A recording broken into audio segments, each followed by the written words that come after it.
Slim Clinic Podcast tá no ar, gente, e com muitas dúvidas estou aqui junto com vocês para tirar todas as nossas dúvidas, saber tudo sobre esse universo que é gigantesco, imenso e super inovador do transplante capilar. E aqui, quem vai responder tudo? A nossa doutora maravilhosa, incrível, doutora Olivia. Oi, Renata, boa noite. Oi, pessoal, boa noite, tudo bem? Estávamos aqui conversando e uma coisa que ficou na minha cabeça, eu quero começar com esse dado aqui que você passou pra mim. Gente, olha essa estatística que a doutora Olivia passou pra mim, que eu não sabia. 50% dos homens adultos são calvos. É verdade, é assustador, né? Esse número é assustador. Mas a partir de hoje, se você andar na rua e começar a reparar, você vai ver que é. A questão é assim, calvo a gente não chama só quem está totalmente calvo. Existem vários graus de calvície. Então, assim, aquelas entradinhas, aquelas entradas masculinas, ou só a coroa, isso já é calvície, tá? Calvície pode ser do grau 1 ao grau 7. Então, assim, existem nos variados graus, em grau maior ou menor, 50% dos homens adultos vão ter algum grau de calvície. Sim. Mas tem um porquê deles serem homens? É verdade essa questão do boné? Na verdade, isso é genético, tá? Essa calvície, a calvície masculina, que o nome é alopecia androgenética masculina, essa calvície masculina, ela é de origem genética. Tá? O fator principal é a questão genética. E às vezes muitos homens estão no meu consultório e eu falo, tal, isso é genético, eles querem saber o porquê, querem fazer exames para saber por que estão calvos. E eu falo, olha, isso é genético. Eles falam, não, mas o meu pai não é calvo, meu avô não é calvo. Não importa, é genético. Mesmo que você não veja uma pessoa próxima na sua família calvo, isso é uma calvície genética. É que é um fator, é igual um olho azul. Às vezes pai e a mãe não tem olho azul e nasce um neto de olho azul, é porque é um fator genético que vai passando de geração em geração e numa determinada pessoa ele acaba determinando aquela calvície num maior ou menor grau. Tá? Às vezes tem gente que fala assim, mas eu sou calvo, meus irmãos não são calvos, ou meu pai não é calvo. Isso não importa. Essa calvície masculina que tem esse padrão, que fica esse cabelo aqui na área de trás, aqui em volta, e que cai aquele cabelo aqui em cima, isso é uma questão genética. Identifique você de onde ela vem ou não, ela é. E pode ser da família paterna, pode ser uma pessoa distante da família materna, então é genético. Algum fator pode agravar. O que mais agrava essa calvície, ou acelera, ou piora essa calvície, é a reposição hormonal. Esses homens bombando, academia, esse pessoal que começa a tomar hormônio, isso daí acelera e piora grandemente. O boné é um mito. Tá? É um mito. O boné, todo mundo pergunta, eu usei muito boné, eu uso muito boné, o boné fez cair meu cabelo. Não, isso é um mito. Tá? O boné não faz cair cabelo. Na verdade, eu acredito que a questão do boné veio assim. A pessoa lá jovem começou a cair o cabelo, tá mais ralo, a entrada está aumentando, ela começa a ficar incomodada, ela começa a usar boné. E aí ela fica de boné a vida inteira. E quando ela tira o boné, ou vão passando os anos, ela vai vendo que a calvície vai se agravando. Então ela acha que desde que ela começou e foi usando o boné, foi piorando. Ela foi piorando porque ela ia piorar. Tá? Não é pelo uso do boné. O uso do boné não é um problema, é um mito, é um grande mito, é até importante a gente falar isso aqui, porque o pessoal tem medo do tal do boné, mas não é. Eu acho que não é o boné que levou à calvície, a calvície que leva ao boné, não ao contrário. Essa calvície masculina, a origem é genética, e o que a gente vê no mundo atual que agrava e acelera muito são a questão dos anabolizantes, a reposição hormonal masculina, o uso de hormônio masculino, e que você sabe até quando mulheres usam muito esses hormônios masculinos para perder gordura, para ficar mais definida e tal, elas também começam a ter perda de cabelo. É uma questão grave dessa reposição de hormônio masculino em mulheres mesmo se também. Elas não têm na genética isso. Elas têm em algum grau. Uma predisposição. Elas têm essa predisposição, mas elas não iam ter muito hormônio masculino, então não ia cair o cabelo. Aí elas começam a usar o hormônio masculino, aí essa questão genética que estava lá adormecida começa a ser desencadeada. Isso é muito comum. Um efeito colateral muito grande do uso dos hormônios masculinos, tanto por homem quanto por mulher, é essa queda de cabelo. Mas, por exemplo, na mulher, se ela suspende e o nível hormonal dela volta ao normal, aquilo tende a se refazer. Mas cresce de novo. Cresce, aí volta, se ela voltar aos níveis... Depende tudo do tempo, da quantidade que usou, mas de forma geral, sim. Você voltando, parando com o uso daquele hormônio masculino, o cabelo deve voltar. Mas agora, com tudo isso, tanto genética quanto o uso de anabolizantes, essas coisas, tem solução? Tem, para essa calvície, por exemplo, se a gente está tendo uma piora, por exemplo, na mulher, pelo uso do anabolizante, o primeiro passo do tratamento é tirar aquilo que está causando. No homem, por exemplo, se ele estiver também acelerando ou piorando o processo pelo uso dos hormônios, a gente também tem que suspender, é o ideal. Mas daí, se ela usou e ele usou e caiu o cabelo, pode fazer o transplante capilar? Pode. Se a gente... Não interfere? Não, interfere se a gente continuar usando eternamente, isso vai prejudicar o resultado do transplante. Você vai ter sempre problema com o cabelo em relação a isso. Mas se a pessoa perdeu o cabelo, parou com aquilo, mas já perdeu, quer dizer, não vai voltar. Aí você pode fazer o transplante e recuperar aquela perda. Mas todos esses casos de calvície, a gente recomenda ou a gente vai ter resultados melhores se a gente não estiver usando essa reposição de hormônio masculino. Entendi. Então, assim, se eu tive a genética, por exemplo, no caso que 50%, né, dos homens têm essa calvície, eles podem fazer o transplante capilar, porque, por exemplo, mesmo você tá careca, aquele negócio não tá morto. Você Na verdade, ali tá morto. Tá morto no sentido de que se eu fizer um tratamento clínico, ou seja, se eu te der remédio, se eu te fizer medicamentos, laser ali, não vai nascer cabelo. Isso que a gente quer dizer tá morto. Mas a gente vai pegar um cabelo vivo de um outro lugar. O cabelo ali tá morto, mas a pele não. Então, eu vou pegar um cabelo vivo de outro lugar e vou plantar naquele lugar, aquele cabelo vai nascer. E quem... Isso é o transplante capilar. Isso é o transplante. E quem fez isso através de anabolizante, ele continua pode. também tendo essa mesma condição. Mas se continuar usando... Se continuar usando, ele vai acabar prejudicando esse cabelo que a gente implantou também. A gente vai acabar não tendo um resultado tão bom do transplante quanto a gente tem numa pessoa, por exemplo, que não esteja usando esse tipo de coisa. Você vai ter um resultado muito melhor. E se, por exemplo, eu usava anabolizante... Não uso mais, fiz o meu transplante capilar.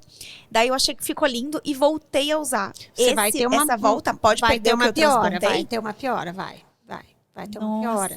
Você pode ter problema, perda disso daí, pode sim. Tem mais alguma coisa de... Por exemplo, que eu fiz o transplante, tem mais algum porquê eu posso perder esse cabelo? Tipo, uso de boné depois do transplante. Não, pode usar boné. Depois o boné pode usar antes, pode usar depois. O boné é inocente, tadinhos. Vamos inocentar o boné aqui. Olha, pode. Eu fui alienada minha vida toda que o boné fazia mal. Você percebeu, né? Isso é um mito, mas não é só você. Isso não é só você. Esse mito existe, mas o boné é inocente, tadinho. É lógico que não é saudável para o couro cabeludo ele viver abafado todos os dias, 24 horas por dia. Isso não é saudável para um cabelo. Mas não é o boné que causa calvície, né? Tá. Então, assim, se a pessoa não deve ficar de boné todo dia, o dia inteiro. Mas não é isso que causa a calvície. Se a pessoa não tiver essa genética para calvície e usar boné assim, ela pode ter uma dermatite, ela pode ter mais caspa, mais isso, mais aquilo, mas ela não vai desenvolver a calvície pelo uso do boné. Entendi. Então, mesmo depois... Depois do transplante, pode usar o boné tranquilo. Tem um tempinho, tem uma fase bem no início, que a gente tem que ter muito cuidado para não ter nenhum tipo de trauma na região. Então, às vezes, até um boné muito apertado, você colocar e tirar. Mas, assim, passou aquela primeira recuperação, os fiozinhos fixaram ali, pode usar boné tranquilamente. Não, e esse trauma, se eu, por exemplo, eu acabei de fazer meu transplante, como que eu faço para dormir? Dorme tranquilo. Na travesseira, não tem problema, assim. porque assim, o transplante, a área calva, ela é sempre em cima da cabeça. Então, por exemplo, alguns serviços fazem o pós-transplante com o que a gente chama de curativo aberto. Põe um curativo só na área que tirou e deixa a área implantada sem nada. Aí a pessoa vai para casa e tem que ficar dormindo duro assim, de barriga para cima uma semana. O meu serviço, isso não é errado, é só a forma que algumas clínicas fazem. Elas acham que tem algum benefício de fazer assim. Eu não faço assim. Tem outras clínicas que gostam de fazer o curativo fechado, que a gente chama. A pessoa sai da cirurgia com a cabeça toda enfaixada. Eu prefiro pela questão da segurança e porque dá mais conforto para o paciente dormir. Então, a pessoa sai da cirurgia, ele está enfaixado, ele pode dormir de barriga para cima e encostar a parte de trás sem problema, mesmo porque a parte de trás é só de onde tirou, não tem nada implantado lá. E ele pode encostar de um lado e do outro lado. Então, ele só não pode dormir de bruço exatamente para a gente proteger essa região. Mas dormir de barriga para cima, de um lado ou de outro, ele pode dormir. Então, assim, dá para dormir tranquilamente. As clínicas que fazem o curativo aberto, essa primeira semana a pessoa tem que dormir mais dura, mais sentada. Não, imagina, dormindo... Mas você pode mexer, a mão na coçar cabeça e tal. Por tá isso, aberto. Eu não gosto do tal do curativo aberto, por isso. Eu não faço. Porque dormindo eu não sei o que eu tô fazendo. Não sabe. Eu já tive muitos casos de pessoas que saíram com curativo e aí dormindo nesse coça ou sonho, alguma coisa, de arrancarem o curativo. E aí a gente leva um susto, tal. Mas felizmente, todos esses casos que eu já tive, que dormindo bateram a cabeça ou arrancaram o curativo, mas os cabelinhos ficaram lá sãos e salvos. E se a pessoa já está com esse tal do curativo aberto, que muita gente usa, é muito comum, eu fico um pouco com medo disso. Se a pessoa dormindo, bate a cabeça aqui ou ali, ou coça a cabeça, poderia eventualmente arrancar alguma coisinha. Assim, mas é a preferência e é muito comum. Aberto, imagina, tipo, eu saio da cirurgia, eu consigo olhar. Eu acho que ia dar um pouco de aflição. De aflição. Eu não gosto. Eu não adotei esse curativo aberto. Tem gente que gosta bastante, faz, tá tudo bem, é uma técnica, realmente eu não gosto. Agora, se fosse aberto, o que eu ia ver? Um corte, não? Não. Quando, por exemplo, se você acabar a cirurgia, o que você vê? Não tem corte, não tem ponto, não tem sangramento, nada. Atrás, aonde a gente tirou, tem um monte de micro buraquinhos que foi da onde a gente tirou. E aqui, na hora que acaba a cirurgia, você fica um monte de bolinha branca, que dá muita aflição em muita gente. Que é a cabecinha que fica para fora ali do folículo implantado, tá? Quando a gente faz, na minha clínica, que a gente sai de curativo fechado, você sai e você não vê nada. Você tá com a cabeça enfaixada, fica 2 dias, no 3º dia de manhã você tira o curativo. Quando você tira o curativo, a parte de trás já está fechadinha, os cabelinhos que ficaram já estão nascendo, e a parte onde a gente implantou não tem corte, não tem ponto, não tem sangramento e não tem mais essas bolinhas. Só tem pontinhos pretos assim, e só isso. Então é muito tranquilo. Eu sou muito fã e gosto e mantenho o curativo fechado, que eu acho que dá muita segurança, dá mais tranquilidade para a pessoa dormir e já evitou muitos acidentes que podem acontecer. Então, eu sempre faço assim. E aí a pessoa tira o curativo em casa, a gente orienta como que tira, não tem dor, é muito tranquilo, a pessoa mesmo tira em casa, é muito simples. E aí não tem nada, só tem os pontinhos pretinhos onde a gente implantou o cabelo. E daí eu tirei esse curativo e o que eu preciso fazer? Aí nada. É um tratamento especial? Não, shampoo especial? Nesse dia que tirou o curativo, não precisa fazer mais nada. A partir do dia que tirou o curativo, um cuidado importante que a pessoa vai ter nesse primeiro mês vai ser sempre esse cuidado para não bater a cabeça em algum lugar, né? Não bater. Então, a gente pede, por exemplo, não fazer esses esportes ou academia, porque o risco de bater a cabeça, não dá para jogar bola. Eu peço para não usar capacete, ou não andar de moto para não usar capacete, que é muito apertadinho para poder tirar. Então, são esportes. Mas, por exemplo, correr, posso. Poderia. A gente pede no primeiro mês para não fazer. A gente tem medo de um tropeção, de bater a cabeça. Por isso, mas não tem problema, não teria o problema transpirar transpirar. Não. Muita gente me pergunta, mas não posso fazer ginástica por quê? Porque eu não posso suar? E se tiver calor, eu vou suar? Não, se tiver calor e você suar, não tem problema. Correr também não teria problema. Esses dias eu fiz um paciente que ele mexe com cavalos. E 2, 3 dias depois da cirurgia, ele tirou o curativo e me perguntou, eu posso andar a cavalo? Andar a cavalo não tem nenhum problema com o transplante. Mas eu falei, você pode andar a cavalo, mas não pode cair. Entendeu? A preocupação da gente nesse primeiro mês é qualquer trauma. Já aconteceu um paciente andando na calçada da rua, bater num galho de árvore e arrancar uma faixa de cabelo. Então, nesse primeiro mês, o cuidado principal é evitar qualquer trauma nessa região, né? Qualquer coisa muito apertada, pôr e tirar. Tomar um cuidado com sol. E como é que evita sol? A gente não usa protetor solar nessa região que está implantada, porque poderia irritar. A gente evita só com um boné. Então, nessa fase, já bem de comecinho, pode usar um boné ou um chapéu. Voltou o boné. Voltou o boné. Voltou o boné. Mas o boné, nesse caso, é importante que ele seja sempre limpinho e largo. Então, a pessoa fala, mas eu posso usar um boné? Pode, mas ele tem que ser largo, bem largo. Ele tem que entrar e sair da cabeça sem trauma. Então, o primeiro mês é isso. A gente evita atividade física muito intensa, risco de trauma, nada muito agarrado para pôr e para tirar na cabeça. E o cuidado, porque o sol é assim, andar na rua não teria problema também com o sol, mas não pode deixar queimar a cabeça. Então, assim, posso ir para a praia? Pode ir para a praia, mas a gente não pode queimar a cabeça. Então, tem esses cuidados, mas são muito simples. Lavar a cabeça, lava com shampoozinho. Ah, tem um shampoozinho especial, a gente lava com shampoozinho suave de bebê. A partir de qual dia eu posso lavar a Do cabeça? dia que tirou o curativo para frente, já começa a lavar. A gente pede para não entrar debaixo do chuveiro exatamente pelo trauma. Até a água forte do chuveiro poderia traumatizar. Então, a gente pede para lavar ou com um chuveirinho bem fraquinho, ou às vezes pegar uma canequinha e jogar assim bem de pertinho para não ter perigo de bater nada forte. Shampoozinho de bebê sem esfregar. E é isso. E tem não pode água quente? Ou Água, fria? eu falo sempre água morninha, normal, bem confortável. A gente pede para não usar uma água fervendo. E não precisa ser fria nem gelada, só para não ter o desconforto. Então, eu falo aquela água que você toma um banho de chuveiro, pega a água do chuveiro mesmo morninha, bem confortável. A gente usa, se a pessoa não tem um chuveirinho para fazer fraquinho, uma canequinha, uma leiteirinha para jogar assim de pertinho. E lava com shampoozinho de bebê. Então, não precisa de um shampoo específico, especial, caro, nada disso. O pós-operatório é muito, muito simples, é muito tranquilo de lidar.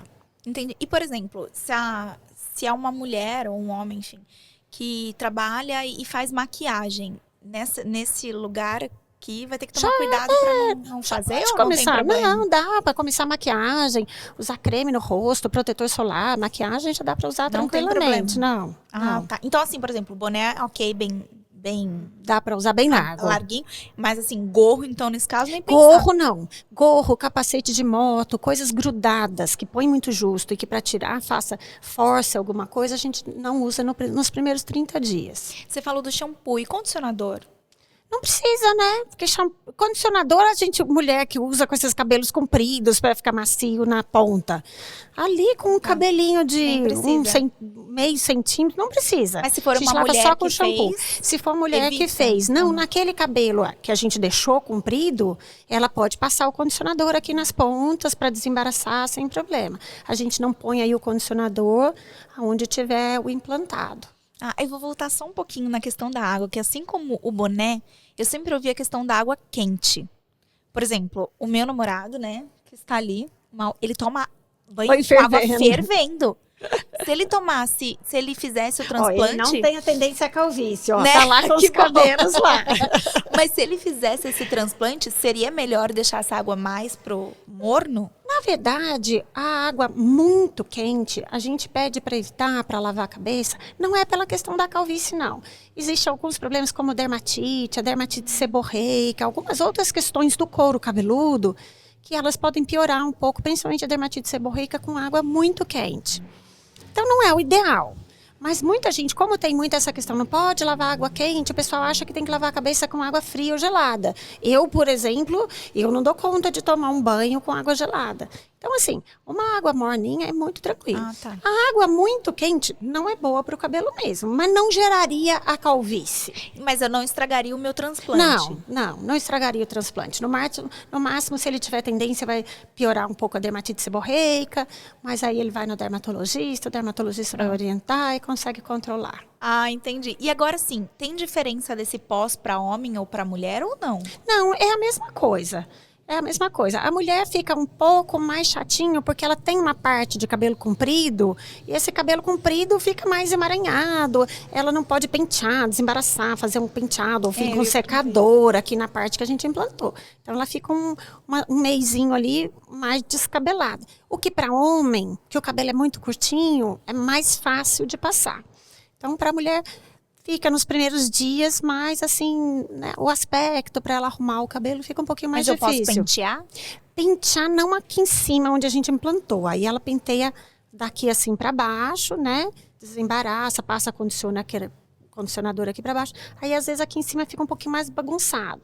Então, para a mulher, não é legal ela fazer, por exemplo, num mês, que naquele mês ela vai ter, sei lá, um casamento, um evento importante, uma formatura, melhor não, né? Mas também um mês depois, as casquinhas já caíram, os cabelinhos que a gente implantou já caíram, e aí a rotina já volta ao normal. Mas se ela quiser, por exemplo, passar uma chapinha, um babyliss no comprimento do cabelo e não aqui em cima, No tem comprimento problema? pode, não tem problema. Pode. Mas secar cabelo, secador Secar em aqui cima? embaixo também, mas aqui na Ali área não. implantada no primeiro mês, não. Ah, entendi. E dor realmente não tem nem no pós? Não, dor não tem. Dor não tem. Nada? Não. Nada.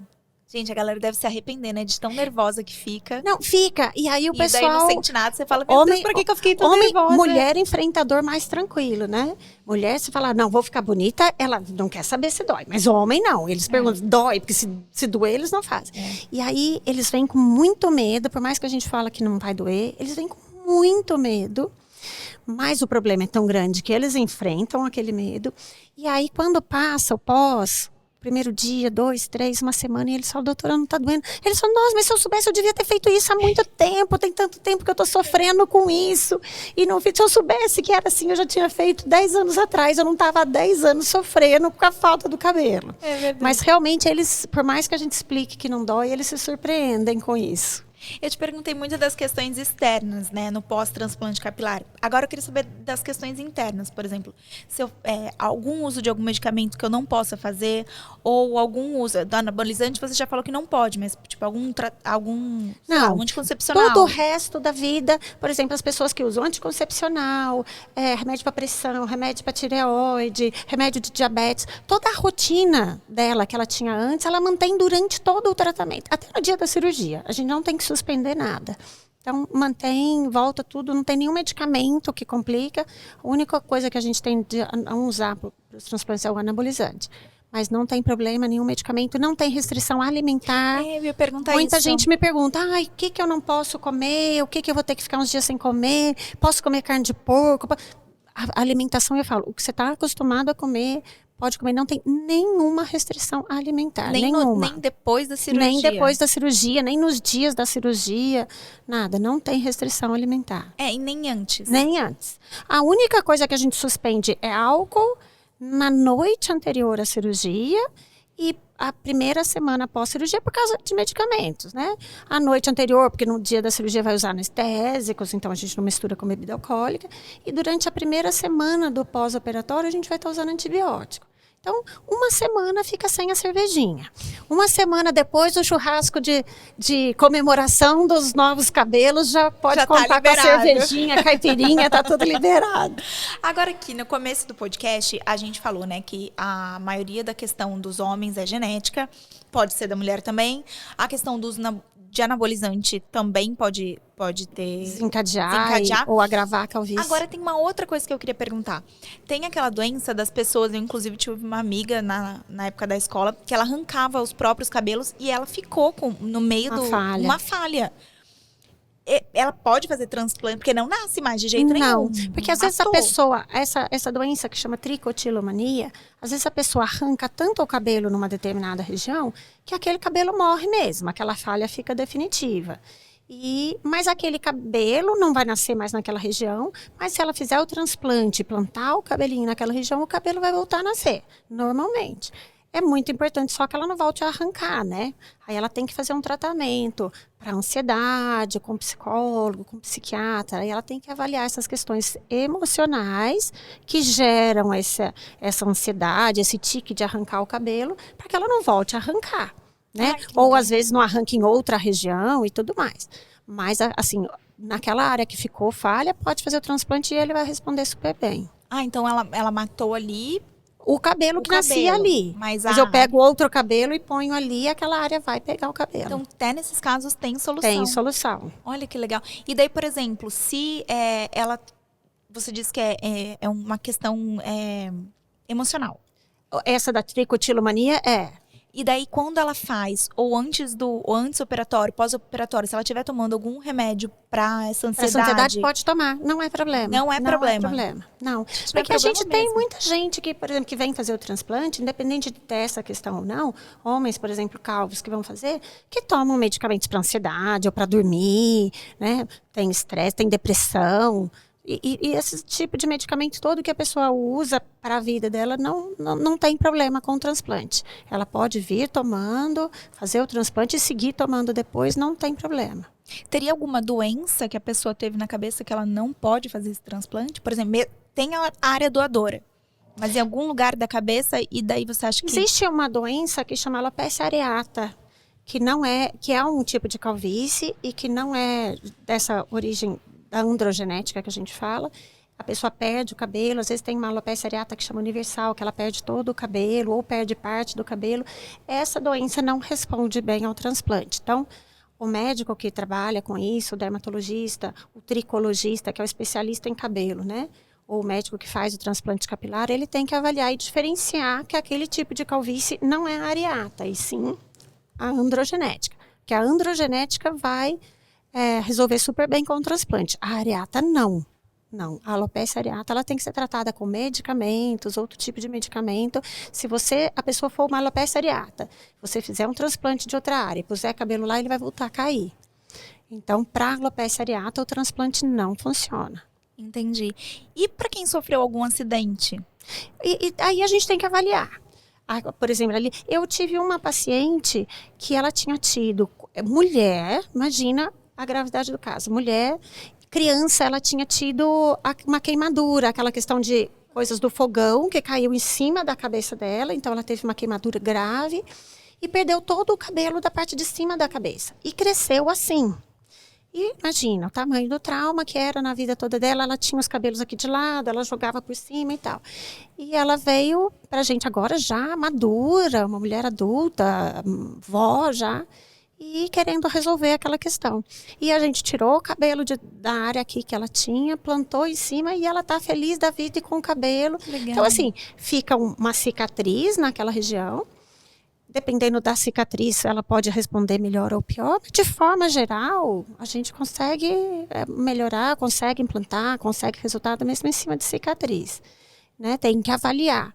Mas na maioria dos casos, pode ser revertido também. Esse caso, a gente teve um sucesso total de resolver totalmente a área toda que ela tinha de queimadura e que não tinha cabelo. Foi implantado e ele nasceu perfeitamente e ficou perfeito. E nossa, que linda resolvemos história, uma né? situação, né, que tinha sido um sofrimento desde criança para ela. E ela não tinha, na época ela falou não tinha condições, nem tinha tanta técnica que conseguisse resolver da forma que a gente conseguiu resolver hoje. E você vê que mesmo ela já avó, hoje em dia, ela continua sempre mantendo essa vontade de resolver Porque não aquilo. acostumou com isso. É uma questão... Nunca parou de sofrer Nunca com parou de aquilo, sofrer. né? Nossa, é verdade. Mexe com tudo, né? Mexe com a autoestima dela, mexe com várias outras áreas aí, né? Às vezes você pode, com transplante capilar, é possível, acho que às vezes você tratar alguma questão psicológica da pessoa com um transplante, não é? Se aquilo afeta a vida da pessoa, né, dessa forma, aquilo que está gerando aquele problema, sim. Nossa, e é muito, muito interessante isso. E agora, sim, então, a pessoa lá que eu quero só voltar na que arranca, eu consigo transplantar, Sim. eu só não posso tirar novamente. Mas se tirou novamente... Você pode fazer outro transplante. Pode fazer outro transplante. Pode. Mas, e nesse caso, é muito importante que a pessoa trate as questões emocionais. Porque quando a gente tem uma causa para o problema, a gente tem que ir na causa. Também não adianta você ficar resolvendo só a ponta do problema, né? Nesse caso, o transplante pode ser feito, vai ajudar, vai pôr o cabelo ali. Mas nesse caso, existe uma questão emocional que precisa ser tratada. Né? Então, é importante, não adianta só ficar fazendo o cabelo sem orientar a pessoa e buscar a melhora da causa do problema. Agora, uma questão que eu acho que está dos fatores, né, do Covid, além de toda caos, né, que causou fez no mundo, muitas pessoas reclamam de queda de cabelo, assim, excessiva depois que teve o Covid. E vê que algumas delas falam que, assim, acho que é pouco tempo para afirmar isso, né? Porque é recente, querendo ou não. Mas que não está voltando e continua caindo. Nesse caso de Covid, você acha que eu posso fazer esse transplante capilar? A princípio, não seria a primeira opção. Tá? Realmente é pouco tempo, né? A gente realmente sabe que tem uma queda de cabelo muito intensa, mas a gente vê que a maioria absoluta dos casos, com o passar do tempo e a reposição das vitaminas e a estabilização da questão da saúde da pessoa como um todo, a tendência desse cabelo é voltar, tá? Mas de forma geral, ainda que precise de tratamento, nesse caso, a princípio, a primeira indicação é tratamento clínico. Tratamento clínico que a gente chama seria fazer exames de sangue, avaliar aquelas questões daquela pessoa, melhorar as condições de saúde daquela pessoa de forma geral, porque o cabelo deve voltar. Mais cedo ou mais tarde, mas estabilizando essas questões internas da pessoa, o cabelo deve voltar. Não é, a princípio, uma boa indicação para transplante, não. Na maioria dos casos não vai ser necessário o transplante. Um tratamento clínico, com medicamentos, laser, aplicações locais de medicamentos, você consegue reverter e resolver o caso sem necessidade da cirurgia. Ai, que bom. Mas se depois de um tempo eu falar, ó, realmente caiu e eu fiquei muito rala. Pode fazer. Poderia eu posso fazer. Não tem problema. Não tem problema. Então realmente não tem o porquê eu tá sem cabelo. Não, você não quer saber isso. Você quer saber onde que tem cabelo a gente só... Quando que você fala assim, nossa, mas então todo mundo pode fazer. Qual que é o caso que eu não consigo fazer um transplante? Você não tem área doadora. Às vezes a gente... Ou, por exemplo, alguma área doadora, a pessoa sempre tem. Porque, por exemplo, na barba ou no peito, a gente pode buscar. Mas, às vezes, ela vai ser tão pouca que vai fazer um transplante e a densidade vai ficar muito baixa. E aí, se a pessoa, para ela, aquilo não é legal, é melhor não fazer. Então, nesses casos, quando que a gente fala, não dá para fazer um transplante? Quando não tem área doadora. Ou quando a expectativa do paciente não bate com aquilo que a gente vai conseguir naquele caso. O problema do transplante, o que dificulta ele é sempre a área doadora restrita. Esse é o nosso limitante. Não é idade, não é nada outro. O que limita, o que vai impedir, o que vai diminuir o resultado é a área doadora. Mas eu tô vendo aí que, nesse caso, os homens saem um pouco na frente por causa da barba e do peito. A mulher, se não tiver na cabeça, pode pegar da virilha, da perna, do braço? Pode, mas não é bom. É bom sempre cabelo. Pode. Você fala assim, se você lê, é possível? É possível. É bom? Não é bom. O que, na verdade, é ruim, principalmente, não só na mulher, para pegar de outras áreas do corpo, mas até o homem. A gente contando com a barba e com o peito, isso é um cabelo... A quantidade dele é limitada, não é o ideal, nunca a gente tem o tanto que a gente gostaria. Ele também não é igual, então, às vezes, para algumas regiões ele não serve. Então, assim... quando a limitação da área doadora, ela é um problema. Para a mulher, se a mulher, por exemplo, ela tem o cabelo muito ralo, não dá para tirar de outras regiões. O que eu conseguiria, por exemplo, de um braço, de uma perna, de uma virilha, é tão pouco que às vezes não compensaria. E seria um cabelo diferente. Nesses casos, às vezes é melhor não fazer. Então, quando a gente considera, eu não tenho área doadora, é melhor não fazer. Tentar insistir no tratamento clínico, porque é o que daria para fazer. E homem, às vezes, quando a gente fala não tem área doadora, mesmo às vezes eu contando com barba e com peito, a gente não considera que para a área que a gente tem que cobrir, aquele cabelo vai ser insuficiente. Porque eu falo assim, então eu tiro de barba, então eu tiro de peito, isso me acrescenta um pouco. Mas não resolve um transplante grande, por exemplo. Mas é só de um ou você pode fazer esse mix? Não, pode tirar dos... Pode fazer. Quando a gente faz mix mesmo. Porque daí, quando que a gente usa isso? Fala assim, eu tenho o cabelo, mas tenho não o suficiente para o que eu quero. Então, eu vou buscar o que for possível do cabelo, mais o que for possível da barba, mais o que for possível do peito. E aí, às vezes, nesse caso, eu consegui um tanto bom para fazer a cabeça. Quando eu faço esse cálculo, que com cabelo, mais barba, mais peito, ainda vai ser pouco para aquela área calva, aí é melhor não fazer. Entendi. Aí você falou da diferença de cabelo. Se ele coloca um da barba na cabeça, vai nascer igual o cabelo da barba. Vai nascer igual do cabelo da barba. Mas ele, atrás para um homem assim, e misturado no cabelo dele, vai ficar legal. Essa diferença não vai ser importante. Se eu usasse a barba, por exemplo, para desenhar o que a gente chama hairline, que é fazer a frente, o desenho da frente ou a frente do cabelo, talvez não fique tão legal. Então, a gente sempre tenta tirar o máximo que for possível da área doadora da cabeça. Quando eu vou ter que usar tudo, os que a gente tirar da cabeça, a gente vai usar para fazer a frente. E aí a gente usa cabelos de barba e de peito sempre mais profundo. Pra ficar mais e aí natural, né? aí passa muito bem. Aí, Mas tem algum que pede, mas na frente, como é mais grosso, fala que parece que tem mais, faz. Não, as pessoas às vezes podem falar essas coisas todas pra gente. Eles falam às vezes coisas, né? Mas aí a gente vai orientar. A gente sempre vai orientar. E aí você fala, não, mas você faz o que o cliente quer ou você faz... Não, a gente faz o que tem que fazer. A gente orienta o cliente. E faz do jeito que tem que fazer. Porque se sair um transplante muito ruim, ele sai com a nossa assinatura e depois a gente não... Não, fica muito ruim. Alguém fala, foi lá na doutora Olivia? Eu falo, não. Nem conheço. Não. Então, assim, a gente faz o que a gente sabe que vai ficar bom. Se não for para ficar bom de jeito nenhum, é melhor Já não fazer. faço. Exatamente, é melhor não fazer. Nossa, gente, essa conversa rendeu. Tem tantas outras perguntas que eu queria fazer e com certeza vocês. Por isso que eu continuo avisando, gente. Tem dúvida, tem questionamento, quer levantar algum tema aqui pra gente tratar nos próximos episódios? Deixa aqui pra gente no canal no YouTube ou vai lá no Instagram da Slim Clinic. Fala lá também com a gente, manda um inbox, que a gente vai coletar sempre todas essas mensagens que vocês deixam aqui para poder trazer aqui, gente, pra gente tirar as dúvidas com a doutora Olivia, que é essa simpatia e essa expert no assunto, não é mesmo? Então, mais uma vez, eu te agradeço. Estamos no final de mais um podcast da Slim Clinic. Muito obrigada, doutora Olivia. Obrigada, Renata. Boa noite, pessoal. Tchau, tchau, gente. Até mais.